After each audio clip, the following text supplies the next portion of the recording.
40 días de erupción, 16 días más que el Teneguía, pero 44 menos que el de Tajuya, que fue el de mayor duración registrada en la isla.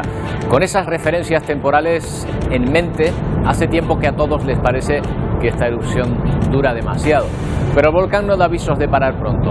Al menos la lava ha dado una tregua al encauzarse por coladas anteriores sin causar nuevos daños. Ahora preocupa más la calidad del aire ante el aumento de los niveles de dióxido de azufre que emanan del penacho volcánico y que superan más de 37.000 toneladas diarias.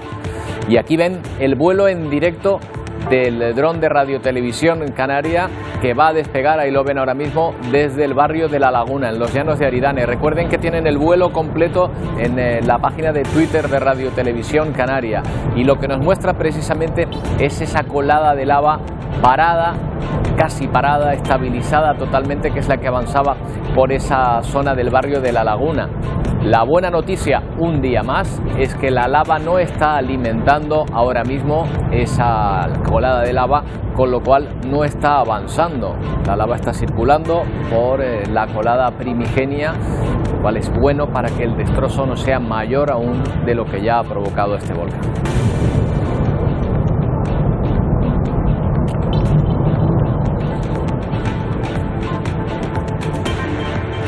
¿Qué tal? Buenas tardes. La amenaza permanece mientras la erupción no cese. Ayer pudimos acceder a zonas habitualmente llenas de vida, como Puerto Naos, que luce vacía y cubierta de ceniza, como prácticamente todas las zonas dentro del perímetro de exclusión.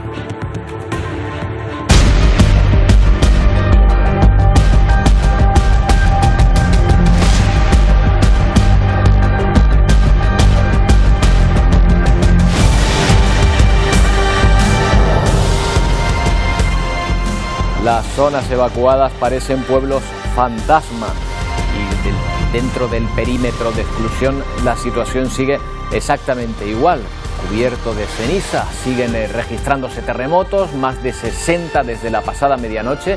El de mayor magnitud se registró a las 7:22 de la mañana en el municipio de Fuencaliente.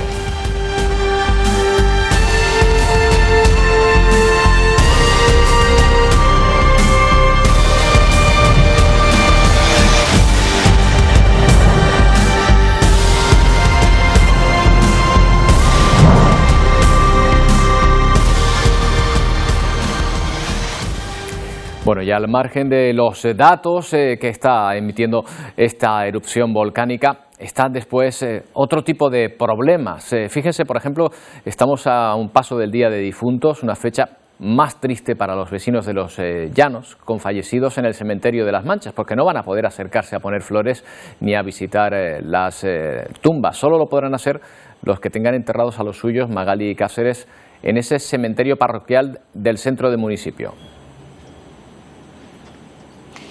Pues sí, muy buenas tardes, Roberto. Es otro de esos daños colaterales. No se puede acceder ni al cementerio de Los Ángeles, en Las Manchas, que es el gran cementerio de los llanos de Aridane, y tampoco se puede acceder en el Valle de Aridane al cementerio de Tasacorte. Son precisamente dos de los cementerios más grandes de la isla de La Palma.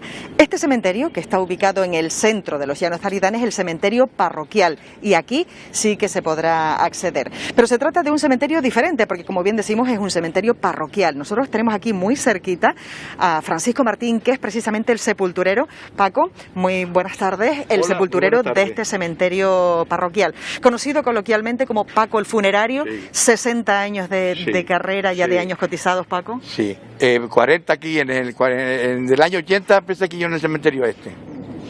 Y llegó a la isla de La Palma poniendo la primera funeraria, además, que traía velatorio. El primer coche fúnebre que venía habilitado como tal también lo trajo Paco a la isla. Sí, los velatorios, lo primero que traje lo monté aquí yo.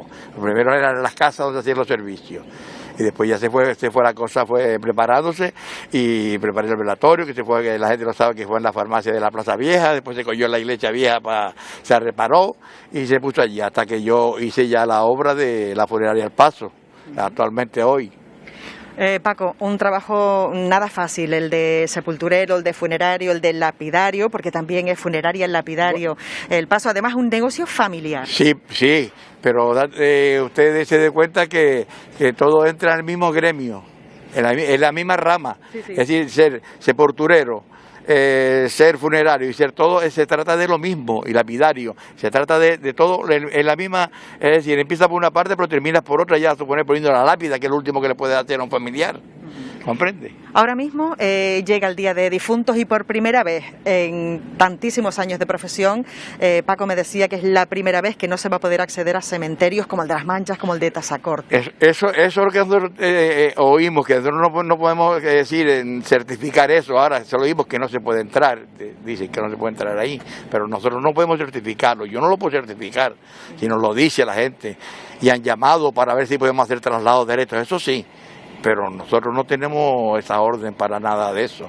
Porque muchos familiares, ante el miedo de que la lava pueda llegar al cementerio de Las Manchas o al cementerio de Tazacorte, se han puesto en contacto con ustedes y también imagino que con otras funerarias para trasladar restos, pero eso no depende de ustedes, por supuesto. No, eso no depende de nosotros, eso tiene que ser de los ayuntamientos, uno con el ayuntamiento con otro, y ya, entonces ya eso ahí, pero claro, nosotros no podemos decir ni que sí ni que no, lo que podemos decir es que nosotros no nos han dado esa previsión de decir, pueden hacer esto, pueden hacer lo otro, ¿no? Nosotros no podemos hacerlo. En estos días, en estos 40 días que lleva el proceso eruptivo, Paco, ¿los enterramientos se están llevando a cabo en el cementerio del Paso, mayormente? Sí, se están llevándolo en el Paso. La gente de Tazacorte y la que pertenece a Los Llanos está yendo toda para el Paso, por lo que estamos viendo. Y cuando en sus últimas voluntades los difuntos han decidido que quieren que sus cuerpos sean incinerados, ¿cómo está funcionando? Porque la única incineradora que hay en la isla de La Palma está ubicada en el cementerio de Las Manchas y está pues ahora mismo... Sí, pero nosotros lo cogemos y lo trasladamos a Tenerife. Nosotros lo cogemos el barco y nos trasladamos a Tenerife, lo incineramos y lo traemos en el mismo día. O sea que el servicio se sigue dando. El servicio se sigue dando perfectamente. Paco, la gente necesita ir a los cementerios, necesita llevar flores, necesita sentarse delante de las lápidas. Bueno, pues yo creo que todo, la conciencia, creo que todo, no es que lo diga yo, no es que lo diga usted, ni que lo diga él, yo creo que eso viene una cosa que viene de atrás. Una cosa que viene de atrás y siempre hemos llevado esa costumbre, ¿sabes? Porque si llegas aquí y ves que hay faltado un niño que enramar y mira aquel pobre que no le pusieron una flor, mira que no le pusieron una flor, y cuando se ve todo enramadito, porque esto es precioso cuando el día finado, este cementerio que es pequeñito así, pero muy bonito, la gente enrama mucho aquí, muy bonito, la verdad que, bueno, todo, pero excepto porque se ve todo, ¿te das cuenta? Lo otro no se ve un patio aquí, se ve otro allá, pero aquí se ve todo el cementerio, cuando entras aquí una preciosidad. Paco, pues este año en este cementerio sí que se podrán hacer visitas. Sí, de momento no han dicho que no, es decir, de momento está en que sí. Sí. También nos quedamos sin tiempo, queríamos también haber saludado a José, que continúa con el negocio familiar porque lleva también toda la vida. José, gracias por habernos acompañado en este día y bueno, pues nosotros, gracias Paco, gracias José, solo decirles que este cementerio parroquial, el del centro de los Llanos de Aridane, sí que se podrá visitar tanto hoy como el próximo fin de semana y también el lunes, y que además ayuntamientos como el de Los Llanos han ideado pues que de alguna forma se pueda rendir homenaje ese día a los difuntos que están en el cementerio de Las Manchas, porque se harán pues unos grandes paneles con los nombres de todos esos difuntos, que son muchísimos, para que las personas tengan un lugar al que ir a depositar flores o velas, como suele ser habitual. Efectivamente, para que puedan estar un poco más cerca de esas personas queridas que ya no están aquí. Gracias, Magali. Bueno, pues ya lo ven, son problemas a los que se enfrentan en el día a día y que también son importantes para cómo se afronta, con la moral con la que se afronta esta situación en la que se encuentran muchísimas personas. Bueno, pero vamos con los datos ahora mismo que más inquietan, quiero decir, a esta hora, porque todo puede cambiar por momentos, la emisión de gases y la sismicidad. Y Taisa Domínguez, sismólogo del IGN, ¿qué tal? Buenas tardes. Hola, buenas tardes. Empecemos por esto último, 60 sismos durante la noche, bueno, ya deben ser muchos más. ¿La tendencia va en aumento? Diría que al revés, empezamos a notar una ligera bajada hoy, aunque hay que seguir viéndolo, ¿no? Es verdad que los terremotos de ayer fueron muy grandes y esta noche no hemos tenido terremotos de tanta magnitud. O sea, si hablamos de energía liberada, sí parece una disminución, pero es muy poco tiempo, habrá que seguir viéndolo y no se descarta que durante hoy o mañana se produzcan terremotos como los que hemos tenido ayer. Claro, la cuestión es saber si eso marca una tendencia o no, porque puntualmente pueden subir, pueden bajar, ¿no? Todavía no se marca una tendencia clara. Es pronto para saberlo, habrá que seguir analizándolo. Como digo, por la mañana parecía que había disminuido algo la cantidad, ¿no? El número de terremotos, y es verdad que, como digo, la magnitud sí que había disminuido, pero es poco tiempo, ¿no? Es mejor esperar unos días, a lo mejor, para ver si esa tendencia se mantiene, ¿no? ¿Es lo que más les inquieta ahora mismo, los movimientos sísmicos, Itaiza? Hombre, evidentemente es un problema. La población en algunos momentos ha estado asustada debido a esos terremotos, aunque es verdad que todavía no hemos reportado daños, ni siquiera intensidades demasiado altas. Siempre hemos hablado de que es posible que se puedan dar terremotos de intensidad 6, pero todavía no hemos llegado ni siquiera a una intensidad 5 confirmada, con lo cual, y sabemos que los terremotos van a ir creciendo poco a poco en el tiempo, con lo cual todavía es pronto, pero es verdad que es una cosa a tener en cuenta. Bueno, segundo asunto que inquieta también hoy a los expertos, habida cuenta de que la lava parece encausada en este momento. La emisión de gases, que viene un poco a demostrar la cantidad de lava que está saliendo en este momento, es que es muchísima.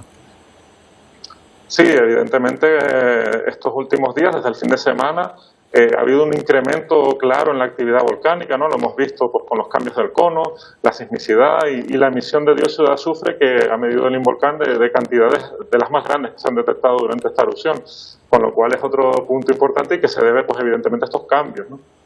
La verdad es que el cono ha cambiado. Si nos fijamos en cómo era hace una semana y cómo es ahora, parece un volcán distinto incluso. ¿Ustedes esperan que siga este proceso de crecimiento, desplome? Sí, mientras se mantenga la erupción y sobre todo a este ritmo, sería lo normal. Ahora mismo pues podría ocurrir que vuelva a formarse un cono, como teníamos otras veces, más afilado, por así decirlo, y una salida de lava desde otro punto, pero eso puede durar poco tiempo, dependerá, sobre todo, como digo, de la cantidad de emisión. Y si se mantiene la erupción, evidentemente este cono que vemos ahora no va a ser el que tengamos al final. Eso es algo obvio y que hemos visto durante semana a semana como los cambios son muy importantes. Claro. Y eso determinará hacia dónde van las coladas de lava, que ahora mismo, por suerte, se dirigen hacia el oeste, sobre coladas antiguas, pero esto puede volver a cambiar otra vez, obviamente. Claro, porque vamos a ver, si el cono cambia porque parte de una pared se desploma, esa pared que ha caído abre un nuevo camino para la lava. Ahí está el problema, ¿no? Claro, eso lo hemos visto.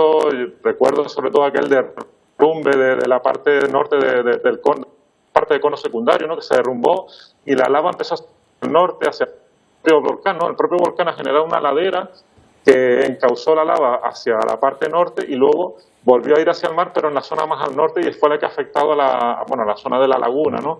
Esto ahora ha cambiado y se dirige más hacia el oeste de ese cono, pero claro, todo dependerá de cómo crezca y cómo evolucione el cono volcánico y la erupción durante los próximos días, claro. Itaiza Domínguez, gracias un día más por atendernos. Buenas tardes. Gracias a ustedes. Bueno, ayer vimos auténticas zonas fantasma. Claro, habíamos entrado dentro de las zonas de exclusión, habitualmente llenas de vida, y ahora completamente cubiertas por la ceniza, donde los vecinos entran solo puntualmente para recoger lo que necesitan o limpiar los tejados y evitar derrumbes. Antes de comenzar, se ha pedido a los periodistas cumplir con las normas. Salga corriendo, se meta en un lado y no podamos controlarlo. Sobre la marcha hay un pito, nos metemos en la guagua y se acabó. A Puerto Naos se llega por carreteras secundarias. La zona está totalmente cubierta de cenizas. Su peso ha tirado a algunos invernaderos. Tanta ceniza pierde su aspecto positivo. Es fertilizante, entre comillas, en una cantidad, digamos, adecuada para las plantas, pero ahora mismo hay sitios donde se ha acumulado más de 15, 20, 30 centímetros, que ya es más un problema que una ayuda para la gente. Para que no derrumbe casas, se deja limpiar a los vecinos. Al menos el gran peso lo quitan, y luego yo creo que también es una parte que ayuda a la gente a superar lo que estaba viviendo, ¿no? Porque yo conozco gente que ha perdido la casa y aunque así van a limpiar casas de otros, ¿no? Y entonces es donde la sociedad demuestra realmente lo que es. La arena de la playa le faltan los elementos más pesados por el retrabajado que ha tenido por las olas. Pues aquí esa ceniza, que es un basalto triturado, pues con varios centímetros en un tejado o como hemos visto en invernaderos, pues puede derrumbarlo. En el fondo tenemos la colada que ha llegado al mar, que ha generado esa fajana o esa plataforma lábica hace muchos días ya de la erupción, y poquito más cerca a nosotros pues tenemos la segunda colada que ha llegado cerca al mar. Todavía, como no tiene aporte, pues está parada, ya lleva varios días parada. Desde Puerto Naos se ve trabajar al Ángeles Alvariño y al buque que suministra agua para la agricultura. Destacan en una villa turística que ha perdido su vida desde el inicio de la erupción. Más arriba, en el barrio de Las Manchas, las coladas siguen activas, quemando lo que encuentren a su paso. Estamos muy próximos a la zona de... Es impresionante ver esa zona de Puerto Naos, ya decimos habitualmente llena de vida, y ahora la encontramos de esa manera, como una ciudad fantasma. Pero ¿por qué es tan importante limpiar la ceniza? Miren, viene a ser esa ceniza roca triturada. Claro, si se concentra en una misma zona, pues al final es como si estuviésemos tirando piedras de mucho peso, porque además esa ceniza tiene una gran densidad sobre las azoteas, los techos, accesos a viviendas. Bien, su limpieza es una rutina diaria que están realizando no solo los vecinos, sino también los efectivos de limpieza y seguridad.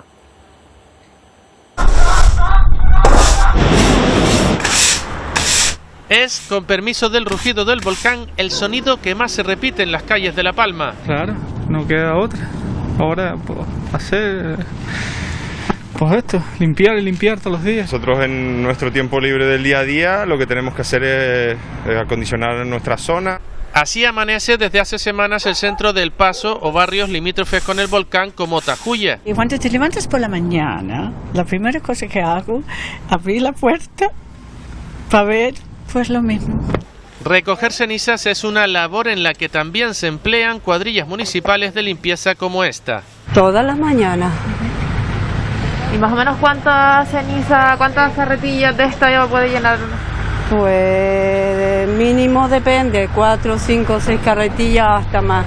Y eso que el viento que sopla en dirección suroeste ha dado una pequeña tregua a esta parte de la isla, esparciendo más cantidad de cenizas en otras zonas como Las Manchas o Puerto Naos. Vamos a ver imágenes aéreas del volcán que se han grabado durante la tarde y noche de ayer, para que luego las comparen con las que tenemos en directo de hoy. Miren, la erupción sigue estabilizada, la mejor noticia del día, un día más. La nueva configuración del cono, después de los últimos derrumbes, hace que las coladas estén fluyendo sobre las anteriores, sobre lo que se llama la colada primigenia, rellenando huecos, eso sí, y creciendo en altura. Ayer se calificó la actual situación como favorable, porque claro, de esta manera no se amplían los destrozos. El frente de todas las coladas apenas avanza. Ayer además se comprobó que ya no hay deformación del terreno en la zona próxima al cono donde se había localizado el día anterior. Las autoridades siguen muy atentas a la calidad del aire, quizá hoy sea una de las cuestiones que más se preocupa, y trabajan en simplificar las órdenes que se dan a la población.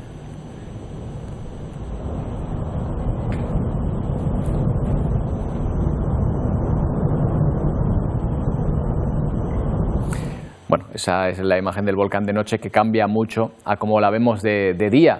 Son formas distintas, son perspectivas diferentes, pero lo cierto es que ese volcán que parecía más afilado en días anteriores está adquiriendo pues una forma algo más achatada, parece como si la boca fuese un poco más ancha, va cambiando la morfología de esta erupción conforme pasan los días y conforme la propia lava que emite el volcán, que emite esa fisura, pues va conformando, dando forma a esa montaña que ahora mismo sigue rugiendo con fuerza. Eso no ha parado ni un solo día, salvo justo una semana después, lo recordarán, de esa erupción, aquel lunes en que de repente el volcán se cayó, pero fue probablemente para coger más fuerza.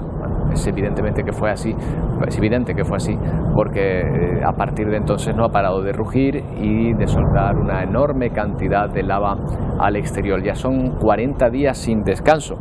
Esto es mucho si lo comparamos con el de Teneguía, porque aquel duró 24 días, ya lo saben, pero es poco si lo comparamos, por ejemplo, con la erupción de Tajuya, también en la isla de La Palma, un volcán que permaneció durante 84 días, según las dataciones de la época. Estaban viendo el dron también de Radio Televisión Canaria a punto de despegar, pueden ver el vuelo completo, siempre se lo recordamos a través de Twitter, pero sí veremos, si tenemos la oportunidad, ese vuelo que va a ser por el barrio de La Laguna. Se sitúa en una de las calles principales, muy cerca de la iglesia, y donde podemos ver, ahí vamos a ver ese vuelo que comienza del dron, donde podemos ver que la colada está prácticamente estabilizada. Ya las autoridades nos decían que no había avances significativos, y bajo ese mar de lava podemos observar cómo la temperatura sigue siendo altísima. Se observa en esas columnas eruptivas que parten de algunos puntos, y también los incendios de buena parte de las infraestructuras, viviendas, casas, fincas, que la lava ha sepultado. En algunos puntos, ya lo pueden ver ahí, por ejemplo, en esa comparativa que podemos hacer con esas viviendas, algunas de ellas de 3 pisos, incluso 4, pues la lava supera esa altura o la iguala, con lo cual se pueden hacer una idea de la altura que tienen esas coladas de lava. No es un río que fluya pegado al suelo, es una masa de piedra incandescente que, como si fuese una especie de tsunami, de una ola gigante, se cierne a una velocidad mucho mayor, eso sí, pero igualmente inexorable sobre todas esas viviendas. La esperanza está en que ese frente de lava, que es el último, que se abrió justo cuando cambió la forma del cono, empezó a salir lava por otro lado, pues ese que se abrió más al norte no vuelva a reabastecerse de lava y no camine. Esa es la intención, y por eso cruzan todos los dedos, porque esta es la zona más poblada probablemente ahora mismo por donde circula la lava, y los destrozos serían muchísimo mayores. Por el momento la buena noticia es que efectivamente es lo que está ocurriendo. Esa lengua de lava no está siendo alimentada ahora mismo, con lo cual no avanza. Está yendo todo por la colada principal, que es la que va hacia la Fajana, que llegó al mar en la costa de Tazacorte.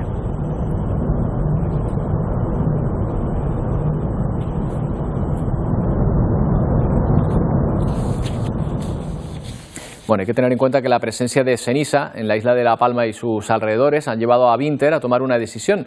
Solo volará hasta las 6:30 de la tarde. Lo ha notificado la compañía, que sostiene que debido al cambio de hora y a que anochece más temprano, la seguridad puede verse afectada. Por lo tanto, hasta que la situación mejore, solo volarán mientras haya luz de día, luz diurna.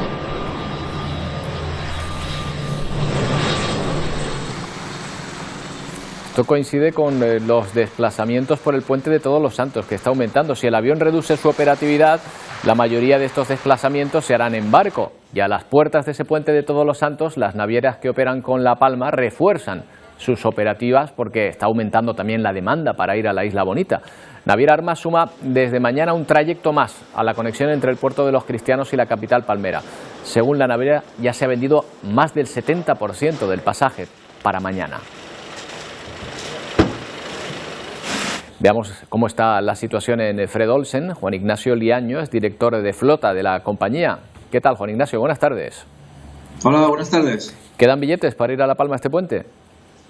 Bueno, depende de los horarios, todavía hay posibilidades de viajar. Hemos reforzado de forma considerable tanto el viernes, el sábado y los retornos del lunes y el martes, con 3 viajes redondos. Vamos a hacer 6 trayectos. Hay todavía horarios en donde hay plazas y otros, sobre todo lo que son el viernes y el sábado por la mañana, que ya casi están completos. ¿Es una cantidad mayor de personas que la habitual en un puente cualquiera? Sí, la verdad que en general todas las líneas la ocupación es importante, principalmente en la línea de Gran Canaria, Morrejable y La Palma. Y a La Palma se le añade que efectivamente hay también un movimiento de pasajeros, en parte que van a visitar familiares, pero también que van a visitar el volcán, y también un poco la incertidumbre que estabais comentando hace un momentito sobre el transporte aéreo, en donde, bueno, pues el tema de las cenizas les afecta más que a nosotros y da lugar sobre todo a que los usuarios quieran asegurar el viaje a La Palma. O sea que parece que el volcán en ese sentido está funcionando como reclamo. ¿La mayoría va con coche? Sí, hay un porcentaje elevado que se mueve con coche. Insisto, son épocas en donde generalmente el movimiento de pasajeros y de vehículos es mayor. Mucha gente que vive en Tenerife o en Las Palmas que se mueven hacia su lugar, vamos a decir, de residencia o familiar. Y a esto se le está sumando evidentemente lo que está ocurriendo con el volcán. Se nota el incremento, pero insisto, son épocas que generalmente hay un movimiento importante de pasajeros, sobre todo con la isla de La Palma. Y en general, no solo en este puente, ¿han percibido un aumento de las excursiones de un día o de una sola noche? Sí, hay alguna empresa que ha organizado unos viajes que van en el día. Hay dos tipos, por lo visto, de excursiones que se mueven por la mañana en el primer viaje de los cristianos y vuelven en el último de La Palma. Inclusive se están montando unas excursiones que salen por la tarde-noche para ver lo que es el volcán durante la noche y vuelven por la mañana. Se están moviendo ese tipo de pasajeros. Y nosotros en los barcos hemos tomado la iniciativa, sobre todo, de informar, de comunicar a través de nuestras pantallas de megafonía, que respeten, sobre todo, las operaciones y los perímetros de seguridad que la Administración ha fijado, sobre todo para no entorpecer las labores que se están llevando a cabo en la isla. O sea que ustedes mismos llevan a cabo esa labor pedagógica, por así decirlo, para las personas que se dirigen hacia allí, les van advirtiendo de las normas.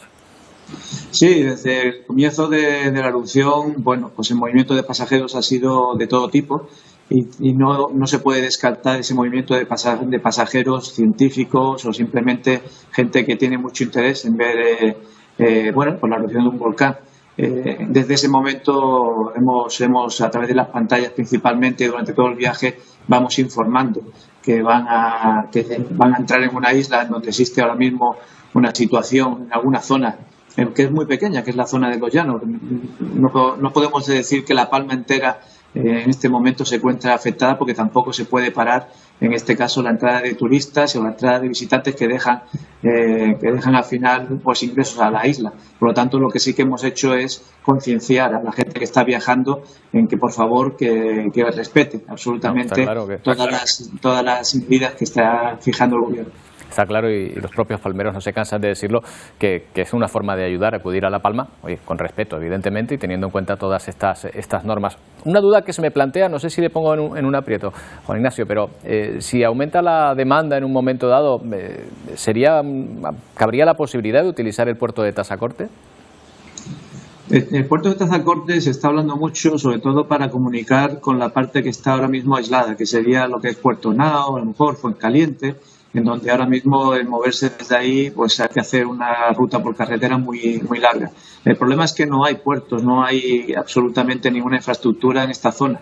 En Tazacorte sí, de hecho hemos estado en contacto con el gobierno de Canarias, pero para comunicar en este caso el puerto de Tazacorte con el puerto de Santa Cruz de La Palma. Son los únicos dos puertos que se pueden comunicar. Actualmente esa zona está comunicada por carretera perfectamente, no hay una necesidad de comunicar Tazacorte con Santa Cruz de La Palma. El problema es la falta de infraestructuras, en este caso en Puerto Nao o la parte sur de la isla. Pues Juan Ignacio Liaño, muchas gracias por aclararnos toda esta situación. Buenas tardes. A vosotros, muchísimas gracias. Buenas tardes. Bueno, pues ya ven que se espera una afluencia importante de visitantes para este puente a la isla de La Palma y por ello se va a reforzar la vigilancia en carreteras y donde muchos curiosos van a parar. Por ejemplo, Mónica Gómez en ese centro de interpretación de la caldera de Taburiente, en el municipio del Paso.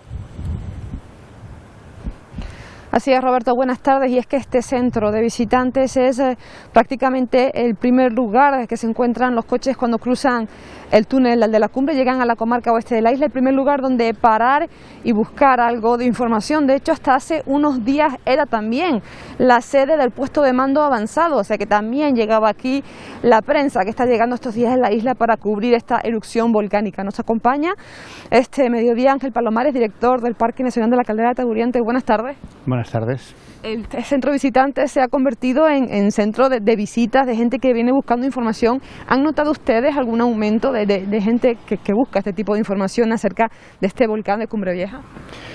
Pues la verdad es que tenemos poco turismo en las últimas semanas debido tanto a la pérdida de conexiones aéreas y sobre todo también porque el parque está cerrado debido a los posibles desprendimientos. No ha habido una afluencia masiva. Hoy concretamente ha sido un día un poco especial, que hemos tenido varias guaguas, tanto de cruceros como de algunos visitantes de la isla. Hemos tenido 5 guaguas, pero en general no hemos tenido demasiada afluencia. Sí es verdad que la gente que viene pues pregunta dónde puede ver el volcán mejor, y los guías pues les informan de tanto desde aquí cerquita, que es la Resta de Padrón, con los aparcamientos que hay por ahí, Tajuya, los alrededores de la ITV, y luego ya más lejos, con mejor vista, pues el Time o incluso el mirador que hay en la Cancelita a la entrada del parque. Estas 5 guaguas que nos dice que llegaban hoy, no sé, ¿sabían lo que tenían al lado? Porque desde aquí tenemos también, se ve este volcán, tenemos a nuestra izquierda la dorsal de Cumbre Vieja. Bueno, muchos vienen expresamente a verlo. Se hayan fletado ya algunos viajes desde Tenerife que vienen por la mañana y van por la tarde. Y los otros son los cruceros que de forma regular venían por la isla todos los otoños. O sea que sí, la gente sí que sabe que viene al volcán. ¿Y qué se les puede decir? Aparte de dónde pueden verlo, Ángel, y supongo que se les dirá también cuidado, ¿no? Cuidado porque esas carreteras es peligroso parar ahí para ver el volcán. En general, el turista que viene en guagua no tiene que decirle nada porque viene organizado. Y el turista que viene con coche de alquiler y demás, muchos son geólogos, ya saben dónde vienen. O sea, tenemos un turismo geológico que yo estoy comprobando, pues porque me muevo con los geólogos que vienen al sitio. Y en general la gente es bastante prudente. Lo único que pasa es que todo el mundo quiere verlo desde el mejor lugar, o Tajuya o los lugares de Tacande, que al final, el fin de semana pasado, pues hubo un grande atasco y al final tienen que cortarse las carreteras. No donde estaba el primer control de la Guardia Civil, sino más afuera, porque era imposible pasar. Sí, se recomienda que no vayan a lugares donde haya grandes concentraciones de personas. Bueno, y cuéntame de esas visitas que estás haciendo a la zona de exclusión con los geólogos, ¿qué estás pudiendo ver ahí dentro?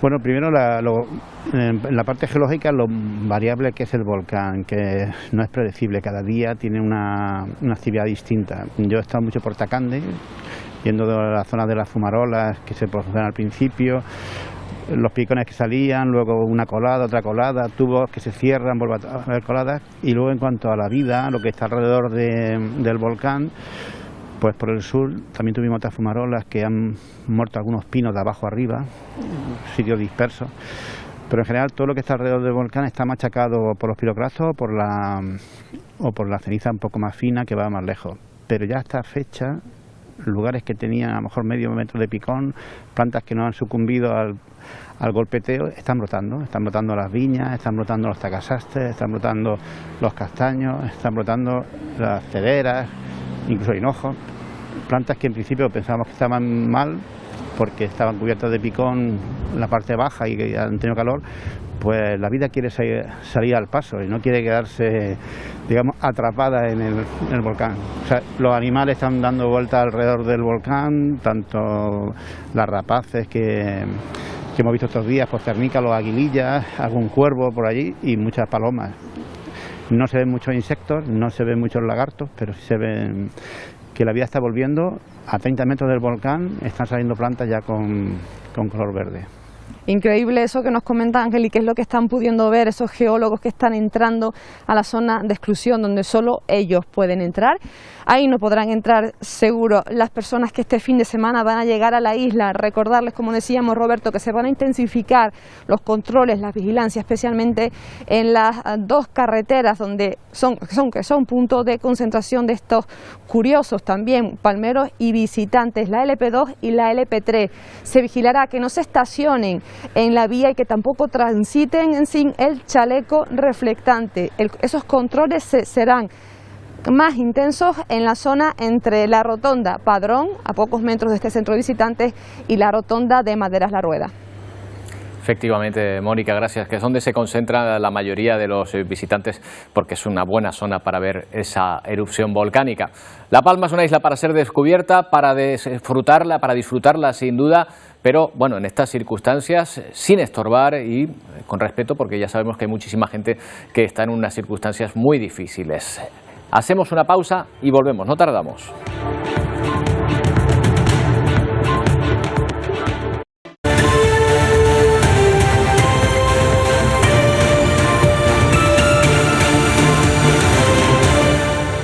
1:37 minutos de la tarde, de nuevo Atlántico Noticias, pendientes de esa erupción, ya ven, del rugido de ese volcán. Repaso rápido a los parámetros que indican la actividad del volcán. La concentración de gases sigue siendo altísima. El dióxido de azufre señala que se está emitiendo muchísima cantidad de lava al exterior y que todavía queda muchísimo magma por hacerlo. Respecto a los sismos, parece que ha habido una pequeña reducción respecto al día de ayer y al anterior. Habrá que esperar a ver si esto marca una tendencia a la baja, eso sería una buena señal. Y la deformación del terreno no ha vuelto a subir, sobre todo en ese punto al sur del cono volcánico, donde se había detectado un mayor empuje de la tierra, hasta 10 centímetros de golpe, que se ha reducido en las últimas horas.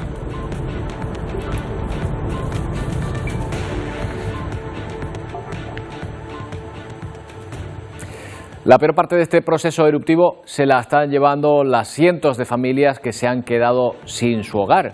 Vamos a hablar de este asunto, porque muchas de ellas tenían contratado una hipoteca para pagar sus casas. Nacho Cabrera, nos hacemos la siguiente pregunta. Si no hay casa que pagar porque ha sido arrasada por la lava, ¿sigue habiendo hipoteca? Pues sí, Roberto, el pago del préstamo que se concertó con la entidad bancaria sigue estando vigente. Eso sí, al ser declarada La Palma zona catastrófica, no serán los propios damnificados los que paguen esa hipoteca, sino el consorcio de compensación de seguros. Pero atención, para ello el propietario tiene que tener contratado un seguro de hogar, algo que normalmente los bancos obligan a contratar para poder acceder a una hipoteca. Y hasta que el consorcio vaya resolviendo cada expediente, ¿tienen que seguir pagando las cuotas los afectados que tienen la hipoteca contratada? Pues no, al menos durante los próximos 6 meses. El Real Decreto Ley 20/2021 del 5 de octubre, en el que se adoptan medidas urgentes de apoyo a los afectados por este proceso eruptivo, contempla una moratoria de medio año para estos casos. Una suspensión de pagos tanto para hipotecas como para préstamos y créditos no hipotecarios. En este tiempo ni se pagarán cuotas ni intereses, una medida que podría ser ampliada en otros 6 meses por acuerdo del Consejo de Ministros. Bueno, pues Nacho, mientras en Internet hay peticiones para que quienes han perdido sus viviendas no tengan que pagar la hipoteca. Sí, concretamente en change.org se ha impulsado una de estas iniciativas, la están viendo ahora mismo en la pantalla. En ella se solicita que se cancele inmediatamente la hipoteca para todos los afectados por el volcán de La Palma. Se pide incluso que intervenga el Gobierno de España para que establezca los mecanismos necesarios para posibilitar esta medida. Más de 86.000 personas ya han firmado esta petición. Bueno, vamos a profundizar un poco en este problema para muchísimas personas. David Pérez Cano, abogado de la Unión de Consumidores en Las Palmas. ¿Qué tal? Buenas tardes. Hola, buenas tardes. David, ¿es posible que el contrato de la hipoteca me libre de pagarla si la casa ya no existe?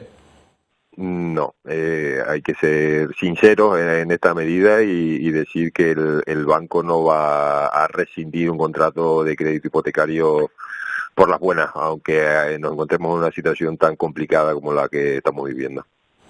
¿Y el seguro de la hipoteca que pueda haber lo cubriría un desastre como este? En este tipo de situaciones nosotros siempre recomendamos que se estudie caso a caso, es decir, cada persona va a tener una situación diferente. Entonces lo ideal es acudir a leer el contrato de crédito hipotecario y a continuación leer también el contrato de seguro que tenemos suscrito. Ahí tenemos que fijarnos muy bien, sobre todo en las cláusulas que se pueden inhibir por parte del seguro en situaciones catastróficas. Por lo menos la hipoteca, David, obliga a contratar un seguro, ¿no? Otra cosa es cuánto declaremos que vale la casa.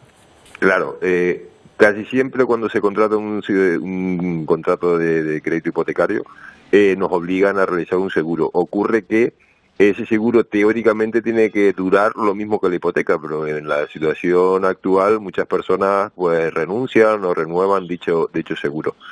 Y a continuación lo que hay que tener en cuenta es la valoración que se ha hecho del continente de la vivienda en dicho seguro, porque nos vamos a encontrar con que hay personas que han declarado la mitad del valor o un valor mínimo para pagar menos cuota de dicho seguro anual. Entonces, de todas esas circunstancias hay que tenerlas muy en cuenta a la hora de estudiar cada caso en particular. Claro, también a veces se pone como el valor de la casa lo que falta por pagar de hipoteca, con lo cual solo recibiríamos ese dinero, ¿no? También hay situaciones en las que ocurren casos como el que tú señalas y hay que tener en cuenta de que vamos a cobrar al final por parte del seguro la cantidad por la que nosotros hemos contratado. También hay que tener en cuenta una cosa, y es que ese seguro normalmente tiene como beneficiario el propio banco que nos ha concedido el crédito hipotecario, con lo cual ese dinero lo pagaría el seguro directamente al banco, que vería compensada parte de la hipoteca que queda pendiente de abonar. Bueno, por lo menos en ese caso, el que estuviese con la hipoteca a cargo ya se libraría de ella, en teoría. Está claro, David, que muchos van a mirar a partir de ahora si su seguro hipoteca cubre desastres naturales. ¿En qué otra cosa hay que fijarse a la hora de contratar para casos así? ¿Qué destacarías? Sí, hay que tener en cuenta, concluyendo con esta situación que estamos viviendo, que aparte de las ayudas tanto estatales como a nivel autonómico que se van a gestionar, existe el consorcio de compensación de seguros, que también va a aportar cierto capital en esta situación. Entonces, lo que debe cada propietario de las viviendas destruidas es estudiar bien y hacer un seguimiento de todo ese tipo de ayudas. Con respecto al contrato de seguro, muy breve, nos van a pagar aquellos que nosotros hemos declarado como valor. Es decir, yo puedo tener una vivienda que cuesta 200.000 euros, pero si la valoro por 50.000, esa va a ser la cantidad que me recuperen. Claro, porque si la valoro por más, lógicamente la cuota a pagar también será mayor y a veces pues por ahorrarnos también ese dinero pues declaramos por menos. Pero una reflexión para finalizar, David, no sirve la dación en pago como pago de la hipoteca. El banco se queda con un seguro que paga el consumidor. La hipoteca no se extingue, nos dices, por desastre natural, y aunque ya la casa no exista. Dime, ¿qué riesgo corre el banco entonces al dar un préstamo? Los bancos nunca se arriesgan. Es un principio que nosotros tenemos muy asumido y que sufrimos los consumidores a diario. Es decir, el banco no corre ningún tipo de riesgo.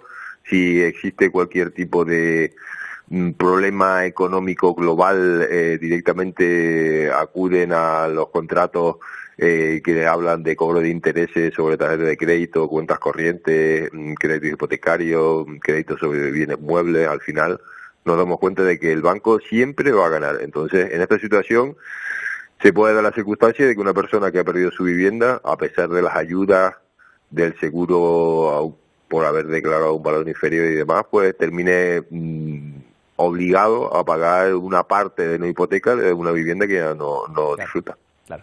Bueno, pues por lo menos declarar el valor, por lo menos de lo que quede de pagar por la hipoteca, nos parece por lo pronto lo más rentable, por lo menos, ante casos como estos.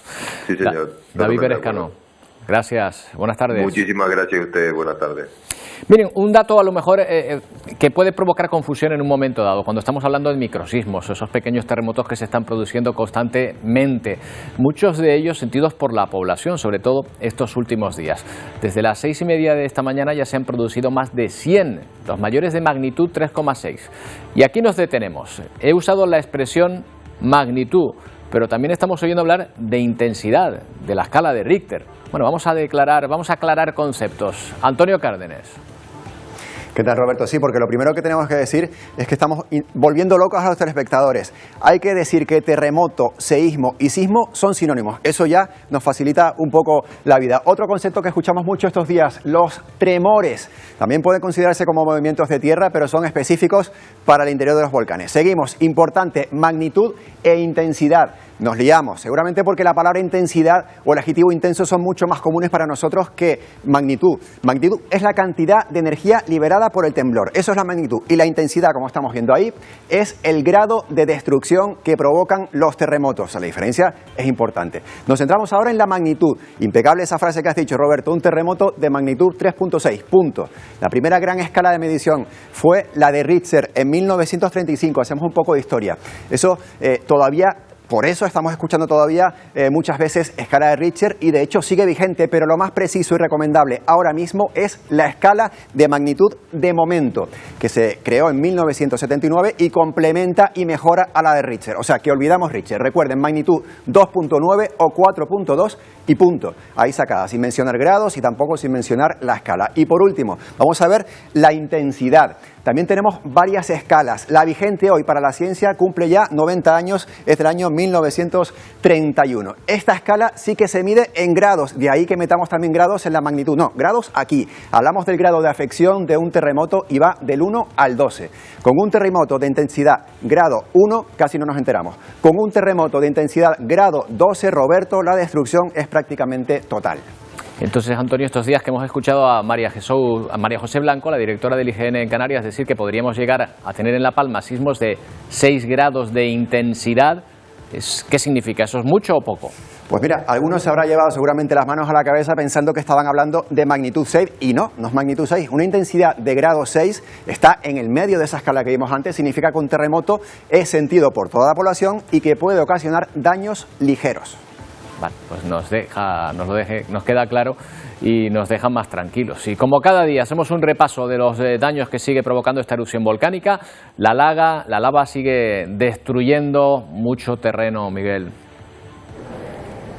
Sí, ya son 911 las hectáreas afectadas por esta colada en la isla de La Palma y según el satélite Copernicus son más de 2.286 las edificaciones que se han visto afectadas o parcialmente afectadas.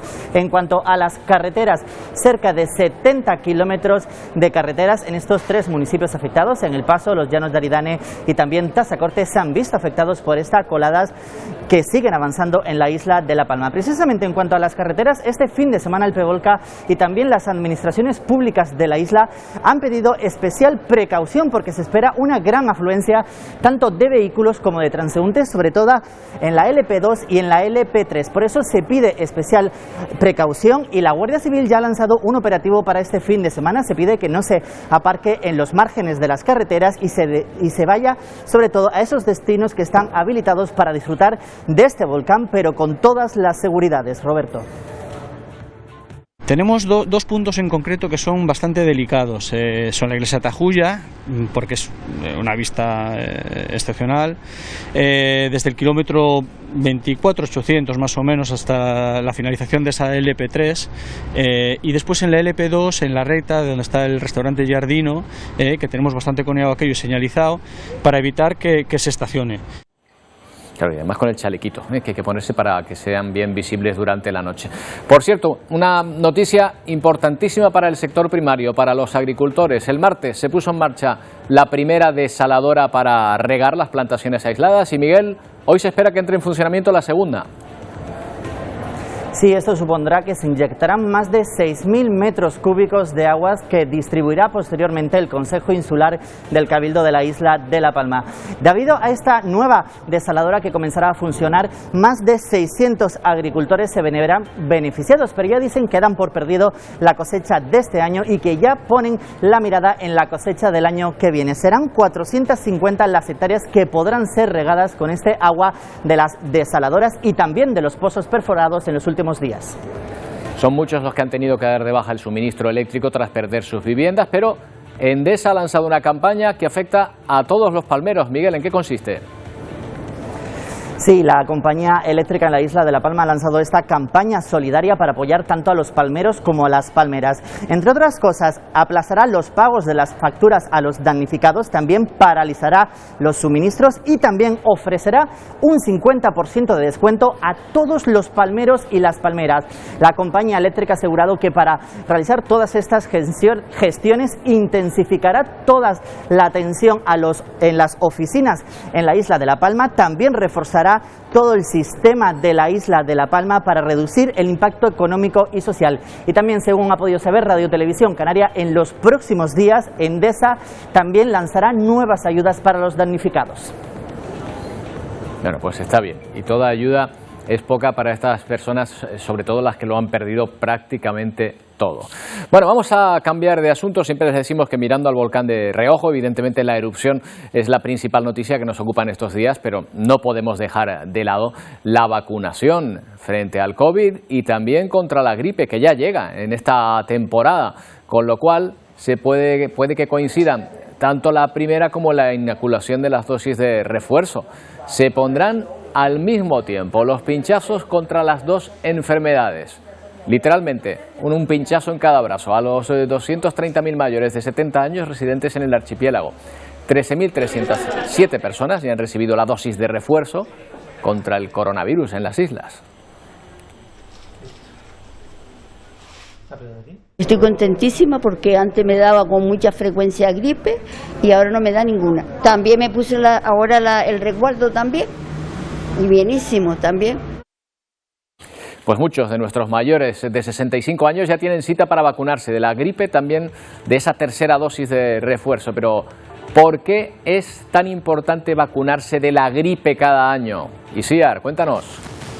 Pues bien, Roberto, este año concretamente para evitar esos riesgos que se pueden encontrar con la relajación de las medidas COVID y también para evitar riesgos con las personas vulnerables. Un ejemplo del éxito de la campaña de vacunación cada año los encontramos en los datos que afectan sobre todo a la población mayor de 64 años. En la última campaña de vacunación se evitaron el 26% de las hospitalizaciones y, muy importante, que 2 de cada 5 personas ingresaran en UCI.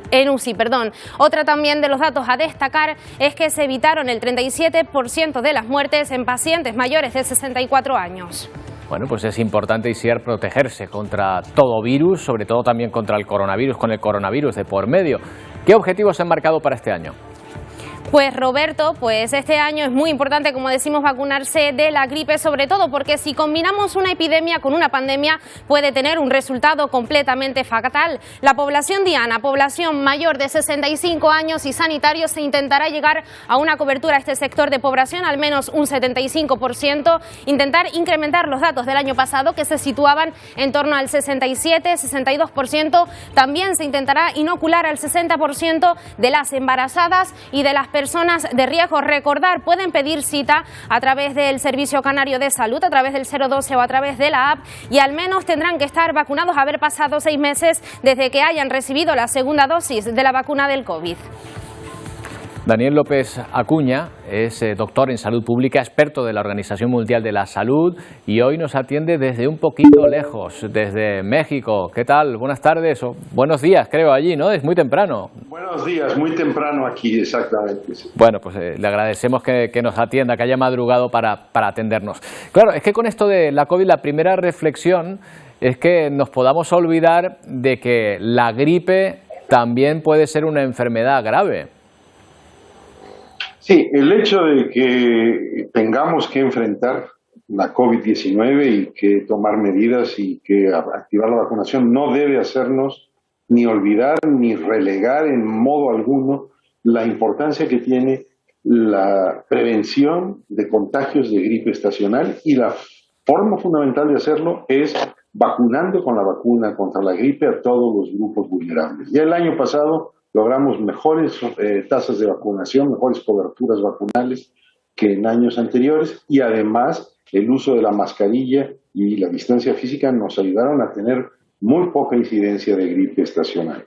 Es fundamental que en este otoño-invierno no nos descuidemos y tenemos que tener cuidado con una triada de virus respiratorios, el COVID o el virus del SARS-CoV-2 que nos da la COVID-19, la gripe estacional, e incluso las infecciones por virus respiratorios sincicial que han presentado algunos casos en los últimos días o en las últimas semanas en varias comunidades autónomas.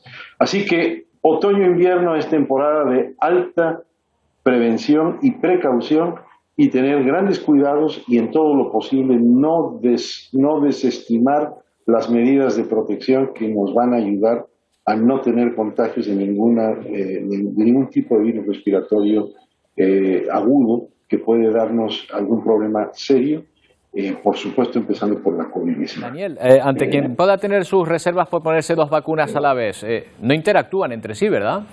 No hay que tener ninguna reserva a este respecto. Es perfectamente seguro, eficaz el poner la vacuna de la gripe, por un lado, en un brazo, y la vacuna la tercera dosis de refuerzo de la vacuna de COVID en aquellas personas en las que está indicado. Yo con esto quisiera sí subrayar una cosa: es casi más importante la vacuna de la gripe en estos momentos que la tercera dosis de la COVID-19. ¿En serio? ¿Por qué? La tercera dosis de la COVID-19 está más que justificada en las personas inmunodeprimidas, las personas que están en residencias, se ha activado en mayores de 70 años sin que realmente haya una plena indicación que nos muestre la eficacia a este respecto, pero no debemos pensar que la tercera dosis va a darse en todo el mundo, quiero decir, en todas las personas de todos los grupos de edad. En estos momentos tenemos que completar la vacuna de más de 4 millones de españoles y españolas que no se han vacunado con las 2 dosis. Y esos son los que están más desprotegidos, especialmente en el grupo de 20 a 29. Hay que seguir con ello, pero también hay que seguir con la vacuna contra la gripe en las personas vulnerables y aplicar la disposición de la recomendación de poner unas dosis de refuerzo en personas de alta vulnerabilidad o de edad superior a los 70 años. Ocurre también que, claro, este año es un año especial porque ante la llegada del virus de la gripe en esta época se añade otro hándicap, otro problema, si me lo permite, la angustia por pensar, quien coja la gripe, pensar si es COVID, ¿no? Y esto forma parte ahora mismo de la enfermedad también. Por supuesto, esto pues genera los temores naturales del caso. Yo creo que lo que tenemos que entender es que debemos de hacer todo lo posible para que no se produzcan cuadros severos ni de gripe estacional ni de COVID, que podrían saturarnos la infraestructura asistencial, las unidades de cuidados intensivos. Lo que necesitamos es una acción protectora al máximo posible y para ello la medida fundamental es la vacunación. Que no se nos olvide. Daniel López Acuña, muchas gracias por atendernos. Saludos. Encantado, mucho gusto. Bueno, pues esta es la reflexión en torno a esa vacunación doble. Esto va a ser literal, una vacuna en cada brazo, un pinchazo en cada brazo para COVID, en las personas que necesiten ese refuerzo y para la gripe también, entre quienes se apunten a esta campaña. En fin, pues tenemos que mirar de nuevo hacia esa erupción con ese volcán que va cambiando prácticamente cada día. Les invito a que si tienen la opción miren cómo era la imagen de esta montaña que ha formado la erupción hace unos días y cómo es ahora, para que vean cómo ha cambiado. Y también desde la zona de la laguna podemos observar también esta imagen fija. Estamos muy atentos a esa colada que, insistimos, no se ha movido apenas, parece que está estabilizada y parada, y queremos que siga así.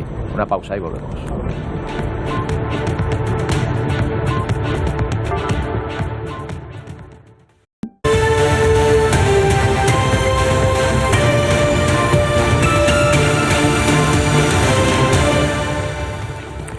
Bueno, pues ahí seguimos a esta hora de la tarde, las 2:05, pendientes de la erupción de La Palma.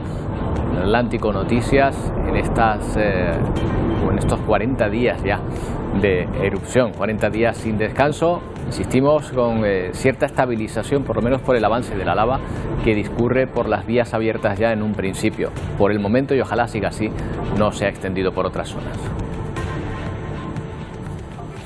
Bueno, saben ustedes que cada semana nos ocupamos de la actualidad en Estados Unidos, todo lo que tiene que ver con aquel país, y una colaboradora especialista en lo que allí sucede, María Rosman, que nos acompaña una jornada más. ¿Qué tal, María? Hola, muy buenas tardes. ¿Qué tal? Buenas tardes. Bueno, Joe Biden, que esta semana viene a Europa. La cuestión está clara. ¿A qué viene? María, cuéntanos. Bueno, fundamentalmente porque se están celebrando dos cumbres importantes. Entonces, sabemos ya que el presidente Biden el día de hoy ya empieza su viaje, se dirige hacia Roma, donde mañana se va a reunir en primer lugar en el Vaticano con el Papa para hablar sobre todo del cambio climático, y a continuación tendrá una reunión también, por lo menos está prevista, con Macron para hablar de varios temas, pero es la primera vez que se reúnen cara a cara después de esta situación complicada que se dio cuando Estados Unidos decidió que iba a hacer este trato con el Reino Unido y con Australia para el tema de los submarinos nucleares, y que significó pues una pérdida importante para Francia. Así que ver cómo va eso, ¿no? A ver cómo se lo ha tomado Francia, ¿no? Porque digamos que se está trasladando el polo de influencia un poco que tenía su centro en Europa, un poco más hacia otros países, Reino Unido, Australia, incluso ya en Oriente, pues la India también estaría invitada un poco a ese club. ¿Está cambiando el polo de decisión? ¿Tú crees que Estados Unidos está buscando a nuevos aliados?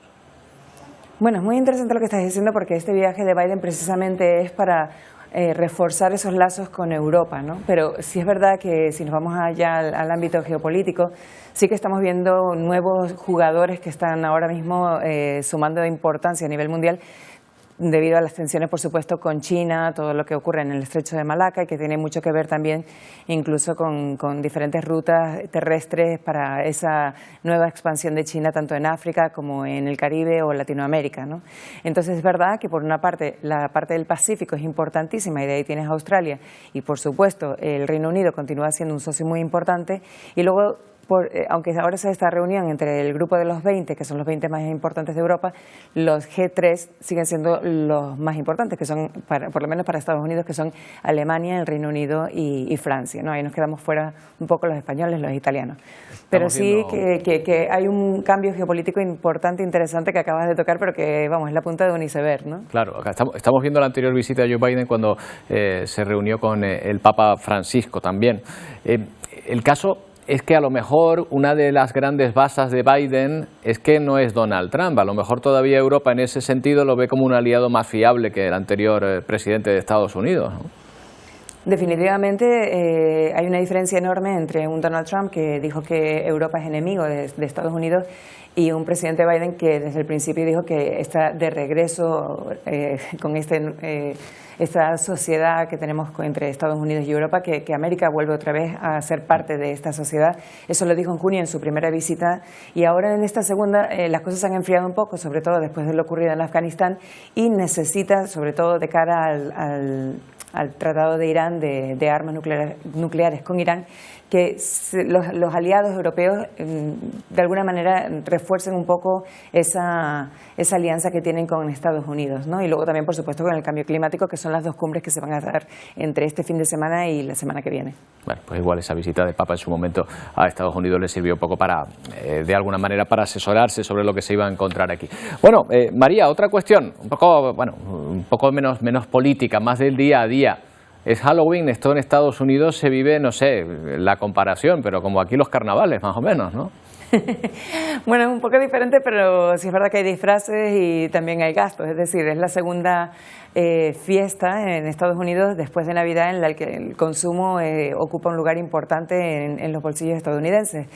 Por supuesto que el 31 de octubre todos los años no es una fiesta nacional, es que da igual el día que caiga, se celebra.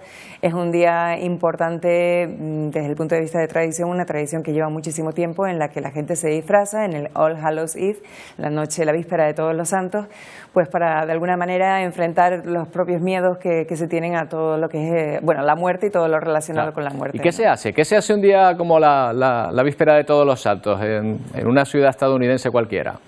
Bueno, la gente trabaja normalmente, porque si no cae en fin de semana como en este año, la gente va a trabajar, pero aparte de eso, bueno, por una parte, los niños salen a la calle, lo hemos visto en muchísimas películas, en los vecindarios, a hacer el trick or treat, que truco o golosina, no sé muy bien cómo se le dice aquí, en el que de alguna manera, pues reviviendo algunas tradiciones que vienen desde muchísimo antes, son tradiciones celtas, se buscar la complicidad con los vecinos para poder celebrar esta fiesta, ¿no? Te llama la atención, María, te llama la atención cómo ha colonizado, porque claro, tú eres canaria, viviste muchos años en Estados Unidos, cuando partiste hacia Estados Unidos aquí no celebrábamos Halloween, a lo mejor te sorprendió cuando volviste y ver cómo lo celebramos con el entusiasmo con el que habíamos acogido la fiesta. Sí, realmente de hecho yo cuando la primera vez que llegué a Estados Unidos llegué en octubre y me encontré pues con todas las calles decoradas, las casas decoradas, con algo tan espectacular y espectacular, como dirían ellos también, que es Halloween, y me llamó mucho la atención, y es verdad que ahora cada vez vemos más esa celebración aquí también como parte de tradiciones en España en general, y aquí en Canarias también lo vemos, ¿no? Curiosamente, para mucha gente que dice que aquí es que eso es importado y que no existe, hay un pueblito no, hay un pueblo, una villa, que es San Juan de la Rambla, donde me han comentado que existe desde hace ya décadas una tradición parecida que se llama Los Santitos, y en la que los niños desde hace, 50, 60, más años, van casa por casa con una cestita pidiendo dulces, y suele ser rosquetes y cosas así, lo que la gente te la da. O sea que aquí teníamos un poquito de esa tradición diferente, pero que también se pedían dulces casa por casa, pero es verdad que aquí hasta cierto punto todo lo que es estadounidense, todo lo que es consumismo, por supuesto que lo copiamos. Igual lo exportamos incluso de San Juan de la Rambla, ¿eh? Vete tú a saber. No lo creo, pero bueno. Bueno, María, pues eso, feliz Halloween. Muchísimas gracias igualmente. Venga, muchas gracias. Hasta la próxima. Hasta la próxima. Bueno, vamos a cambiar de asunto porque Estados Unidos ha emitido el primer pasaporte con un marcador de género X, es decir, para alguien que se considere no binario. A partir de ahora, los ciudadanos solicitantes podrán seleccionar por sí mismos su marcador de sexo para los pasaportes sin que sea necesaria una certificación médica. Nos lo cuenta desde Washington Gonzalo Abarca. En lo que se considera un hito en el reconocimiento de los derechos de quienes no se identifican ni como hombres ni como mujeres. Estados Unidos emitiendo hoy su primer pasaporte con designación de género X, según lo anunció el Departamento de Estado. Esta opción, de acuerdo a lo anunciado, se ofrecerá ya a partir del próximo año a las personas no binarias, intersexuales y no conformes con su género. De acuerdo a Jessica Stern, quien es la enviada especial de Estados Unidos para derechos LGBTQ, este paso no solo es histórico, sino que también, de acuerdo a ello, coloca los documentos del gobierno de Estados Unidos en línea con la realidad de que existe un espectro más amplio de características humanas que el reflejado en las dos designaciones previas, de acuerdo a lo dicho por la propia Stern. Estados Unidos se suma así a un grupo de países, incluyendo Australia, Nueva Zelanda, Nepal y Canadá, en permitir que sus ciudadanos designen otro género aparte del masculino o femenino en sus pasaportes. Desde Washington informó Gonzalo Abarca de La Voz de América para Televisión Canaria. Siguen los problemas de suministro de combustible en Venezuela. A los problemas para refinar los hidrocarburos se le suma ahora la subida en el precio de la gasolina subvencionada. De ser prácticamente gratuita pasa a costar $0,5 por litro, que eso allí es una barbaridad. Un problema añadido para la maltrecha economía de los venezolanos. En Caracas nos lo cuenta Adriana Núñez. En Venezuela, el gobierno de Nicolás Maduro autorizó el aumento en el precio del gasoil, que se mantenía subsidiado y era casi gratis hasta la semana pasada. Ahora pasará a costar $0,5 por litro. Por el momento, la medida solo se ha hecho efectiva en algunas gasolineras. En otras, aún se mantiene ese subsidio. Esto ha tomado por sorpresa a transportistas de carga pesada y a trabajadores del campo, que son los que en su mayoría usan gasoil. Ese combustible ha sido escaso durante los últimos 2 años y ha forzado a los conductores a esperar durante días en kilométricas filas para poder surtirse. Pero quienes no tienen tiempo de esperar acuden al mercado negro. A mediados de 2021, el presidente Nicolás Maduro se comprometió a aumentar la producción del gasoil para poner fin a esas filas. Pero la realidad, en opinión de expertos, es que las refinerías están prácticamente paralizadas y no pueden procesar ese hidrocarburo en este momento. Desde Caracas, Venezuela, les informa Adriana Núñez, Rabascal de La Voz de América para Televisión Canaria. Bueno, esto es Ecuador. Allí también la escasez de combustible, o mejor dicho, la subida del precio del combustible está provocando muchísimas protestas. Ya es la segunda jornada de huelga, con enfrentamientos incluidos entre miembros de las Fuerzas Armadas, policías y manifestantes. Los accesos a las ciudades se han quedado bloqueados como medida de presión ante lo que consideran los manifestantes una política económica abusiva por parte del gobierno que preside Guillermo Lasso. Durante 48 horas las principales vías han permanecido bloqueadas para toda clase de vehículos. No se ha permitido el paso tampoco a los camiones con productos perecederos.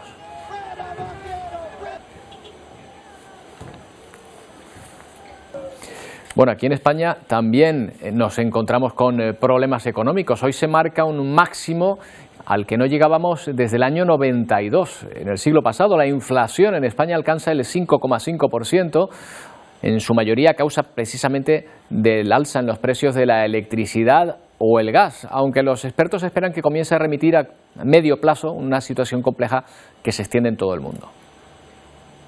Hace un año la pandemia generaba una auténtica recesión, parón en la movilidad y desplome en el precio de materias primas como el gas o el petróleo. Pero llegó la vacuna y con ella una fuerte y rápida recuperación que ahora hace que esos precios se disparen.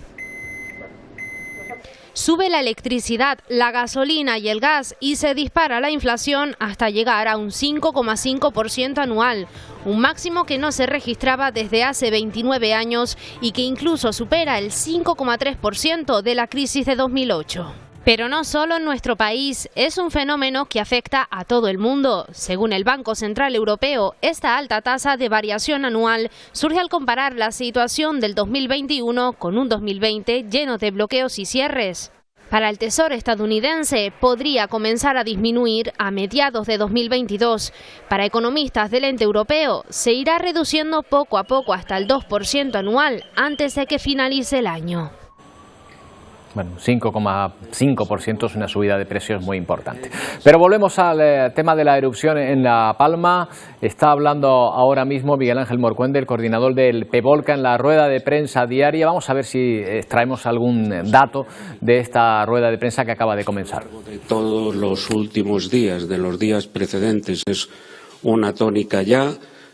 Suelen encontrarse a profundidades intermedias y cuando son superiores en magnitud, suelen encontrarse a profundidades más grandes. Esa es la tónica.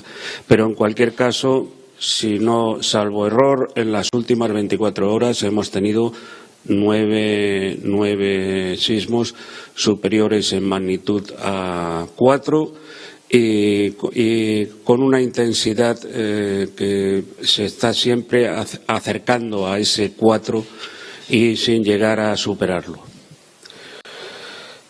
Con respecto a las deformaciones, volvemos a repetir que, como ya dijimos ayer, que se ha relajado totalmente la deformación que teníamos en la estación más cercana al cono, la LP03, que el resto de estaciones no denotan ninguna deformación y sí, en todo caso, una ligera deflación que continúa como tónica también de los últimos días y, como digo, en la LP03 ahora mismo ha revertido toda la deformación que teníamos, que fue impactante, por decirlo de alguna manera, que no sé si es la mejor palabra, pero que nos impactó a todos hace 48 horas y fue además motivo de muchas preguntas de todos ustedes.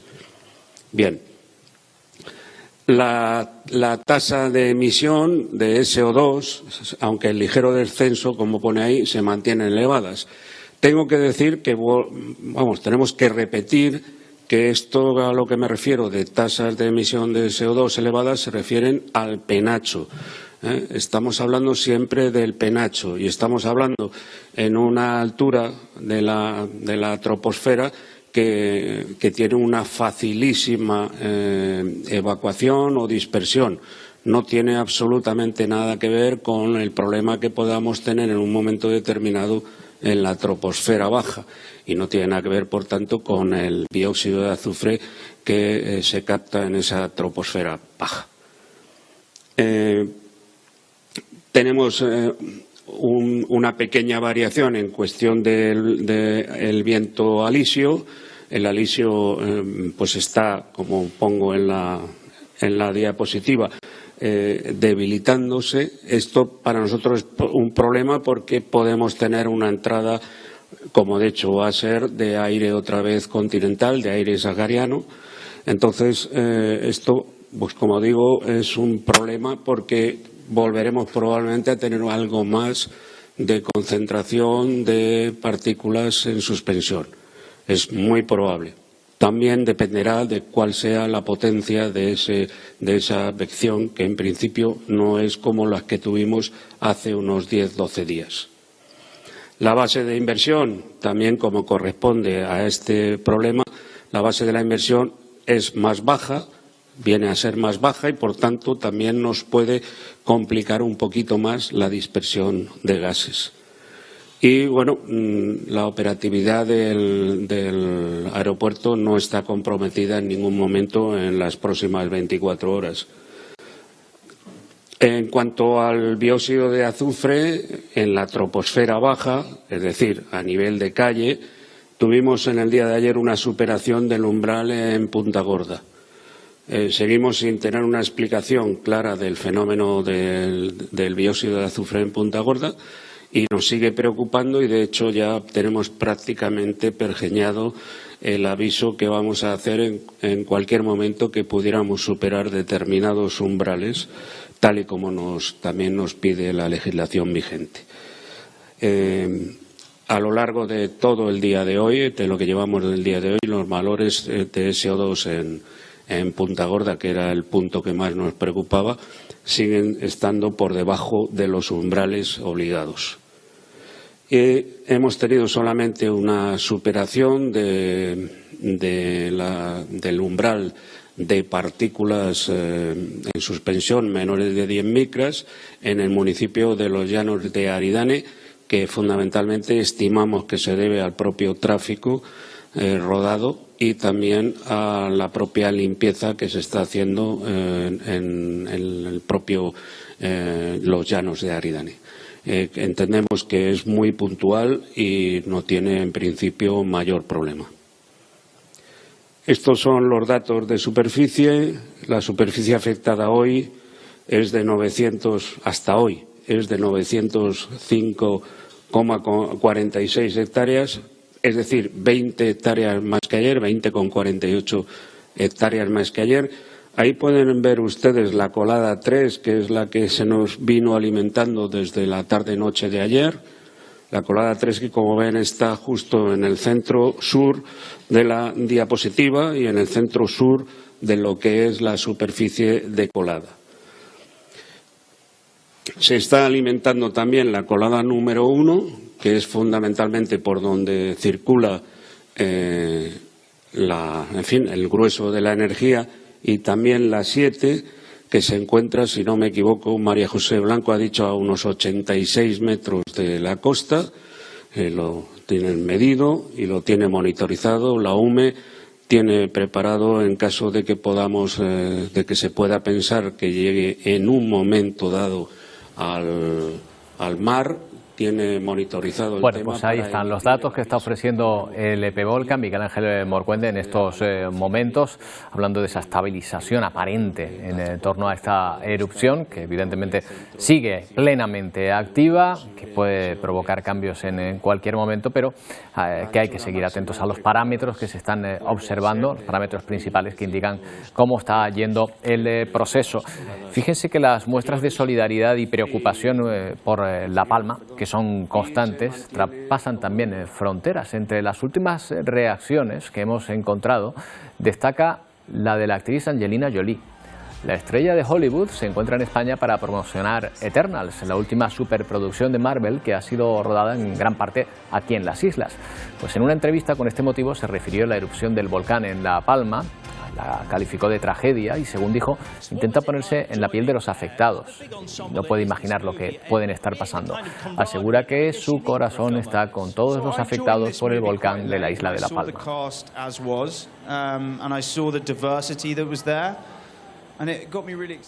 Bueno, otro asunto importante que nos va a ocupar la próxima semana. El mundo va a tener sus ojos puestos en Glasgow, donde se celebrará la COP26, la Conferencia de las Naciones Unidas para el Cambio Climático, en la que los países deberán confirmar sus compromisos para reducir la contaminación y el aumento de la temperatura global. Como previa ha arrancado la Conferencia de la Juventud para el Cambio Climático, en la que España está representada a través de 2 coordinadores canarios. La pandemia obligó a posponer el año pasado la Cumbre Climática de las Naciones Unidas, la COP26, que Glasgow acogerá la próxima semana. Previamente serán los jóvenes quienes alzarán la voz allí en nombre de los colectivos juveniles mundiales en la Conferencia para la Juventud sobre el Cambio Climático, que arranca este jueves con la representación española coordinada por 2 canarios. Hemos contactado con instituciones y autoridades locales, regionales y nacionales del ámbito territorial, no solo para incrementar la concienciación medioambiental y climática de esas instituciones y organismos, sino también para servir como puente porque ellos puedan transmitir sus preocupaciones e intereses de cara a esta cumbre climática. La reunión es clave para que los principales países emisores de elementos contaminantes desplieguen sus planes y compromisos del Acuerdo de París, que incumplen de forma sistemática, anteponiendo sus crecimientos económicos. Sabemos lo que tenemos que hacer, pero lo que nos falta es cumplirlo. Nos faltan unas políticas y legislaciones internacionales que nos permitan llevar esto a cabo. Los grupos ecologistas y jóvenes caldean el ambiente en la previa para ejercer presión y asegurar que al menos no se sobrepase el tope de 1,5 grados de aumento de la temperatura, ya que los escenarios superiores pondrían en peligro seriamente la vida tal y como la conocemos. Las proyecciones indican un máximo de 5,4 grados para 2100, que eso es súper preocupante. Así que no, hace falta muchísima ambición para llegar al objetivo de 2 grados centígrados. Esta cumbre es la más urgente de todas ante la aceleración de las consecuencias ya reconocidas por la comunidad internacional de la responsabilidad del hombre y sobre todo de las grandes corporaciones en esta situación. Los estados por su parte tienen que promover conciencia, educar a los ciudadanos que no tienen por qué tener conciencia sobre el cambio climático, regular cómo las empresas maniobran hasta cierto punto y por parte de las empresas pues hacer lo correcto y tener más ética. Los datos no son nada halagüeños. Recientemente se ha conocido que la Organización Meteorológica Mundial registró un nuevo récord negativo en la emisión de dióxido de carbono en 2020 pese a la pandemia. El nivel óptimo para limitar el calentamiento global se había superado ya en 1988. Bueno, y 2 canarios representando a España en esta importante cita previa a ese congreso en Glasgow. Bueno, y para despedirnos, una última mirada a la situación en la zona afectada por la erupción de La Palma. Nos situamos con el vuelo de nuestro dron en la zona de La Laguna, donde nos estamos fijando esta mañana, este barrio de los Llanos de Aridane, donde penetró la lava días atrás y donde se paró.